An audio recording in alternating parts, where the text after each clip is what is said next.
Hello bachcho, let's see this question. The question says a line which is parallel to y equal to x is rotated about the point 2 comma 0 through angle 15 degree anti-clockwise direction. Then y intercept of the line passing through the point of the intersection of new line with y equal to x and the right angle to the new line is a plus b root 3. Then find value of a plus b equals. Clear? देखिए यहाँ अगर हम बात करें सबसे पहले जो y equal to x line है इसको हमने क्या किया 15 डिग्री एंटी क्लॉकवाइज डायरेक्शन में मूव किया और पास कराया कहाँ से 2,0 से। तो एक न्यू लाइन आ गई हमारे पास। ठीक है, अब ये न्यू लाइन और y equal to x line का जो इंटरसेक्शन पॉइंट होगा वहाँ से हमारे पास एक लाइन और पास हो रही है और वो लाइन जो है वो न्यू लाइन से परपेंडिकुलर है, मतलब राइट एंगल बना रही। क्लियर? तो हमारे पास जो बिल्कुल लास्ट में जो लाइन आई है जो कि परपेंडिकुलर लाइन थी वो y एक्सिस पे जो लेंथ ऑफ इंटरसेप्ट आएगा या फिर y इंटरसेप्ट जो आएगा उसकी लेंथ हमें गिवन है a प्लस बी रूट 3। तो हमें यहाँ पर a प्लस बी फाइंड करना है। क्लियर? अब देखें हम समझते हैं डायग्राम से इसको क्वेश्चन को। सबसे पहले हमने क्या किया, यहाँ पर x एक्सिस और y एक्सिस ड्रॉ किए। क्लियर? ये x एक्सिस हो गया हमारे पास, ये y एक्सिस हो गया। ठीक है, हम बात करें यहाँ पर पहले तो y equal to x line की, तो ये y equal to x line हो गई हमारे पास। y equal to x line जो हमारे पास होगी ये लाइन पॉजिटिव एक्स एक्सिस से 45 डिग्री एंगल ड्रॉ करेगी।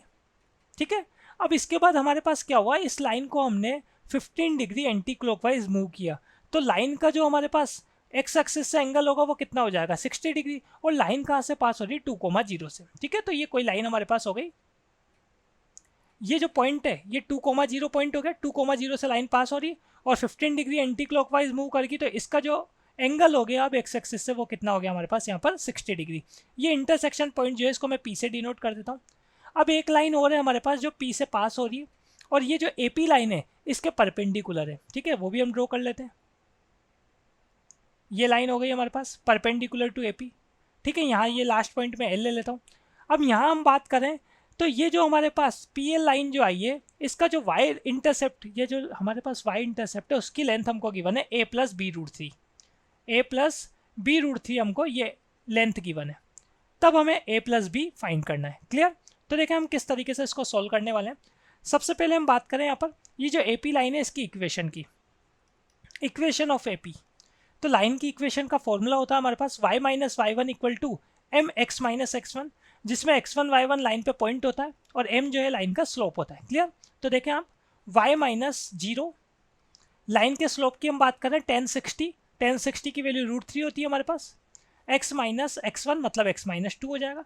लाइन पे पॉइंट पता है 2,0 और लाइन का स्लोप पता है रूट 3। ठीक है, इसे और अगर हम सॉल्व करें यहाँ पे तो देखें हमें क्या करना है, सबसे पहले तो हम पी पॉइंट के कोऑर्डिनेट फाइंड करते हैं।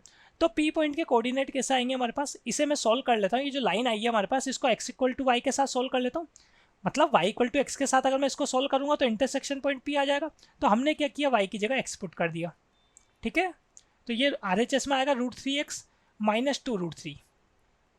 यहाँ से हम बात करें हमारे पास ये जो x है ये आर एच एस में अगर मैं लेके जाऊँगा तो रूट 3 माइनस 1 रहेगा x कॉमन आने पे और 2 रूट 3 ये हमारे पास प्लस में आ जाएगा।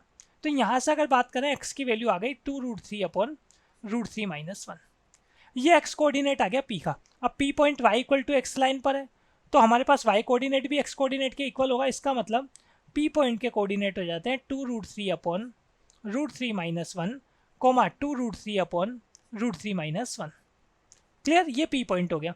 अब यहाँ पे मैं पी एल लाइन जो है इसकी इक्वेशन फाइंड करता हूँ। ठीक है, तो हमारे पास लाइन पे पॉइंट पता है, इसका स्लोप कैसे पता लगेगा, जब हमारे पास ए पी लाइन है इसका स्लोप हमारे पास रूट 3 है तो पी एल लाइन का स्लोप माइनस 1 बाई रूट 3 होगा।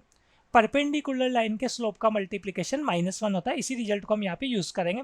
तो हमने इक्वेशन नोट की, इक्वेशन ऑफ पी एल ये हो जाएगी हमारे पास y minus 2 root 3 upon root 3 minus 1, मतलब y minus y one equal to m, slope हमारे पास माइनस 1 बाई रूट 3 हो जाएगा। x माइनस एक्स वन मतलब 2 रूट 3 अपॉन रूट 3 माइनस 1। ये पी एल लाइन की इक्वेशन हो गई।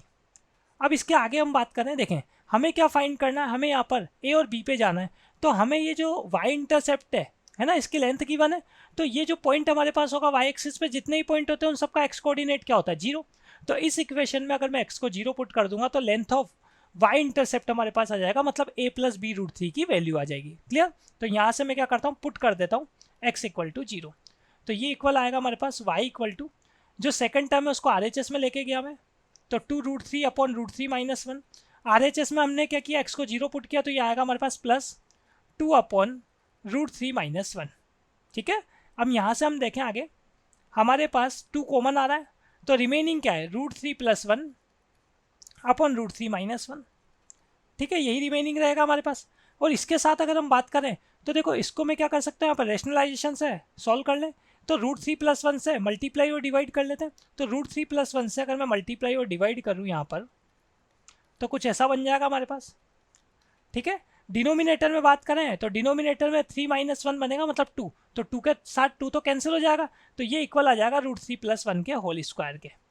ठीक है, तो हमारे पास वाई इंटरसेप्ट यही तो a प्लस बी √3 था ना, तो a प्लस बी √3 की वैल्यू क्या आ रही है, इसको होल स्क्वायर अगर मैं सॉल्व करूंगा तो कितना आएगा, ये आ जाएगा हमारे पास यहाँ पर a स्क्वायर मतलब 3, b स्क्वायर मतलब 1, तो 4 प्लस 2ab करेंगे तो 2√3।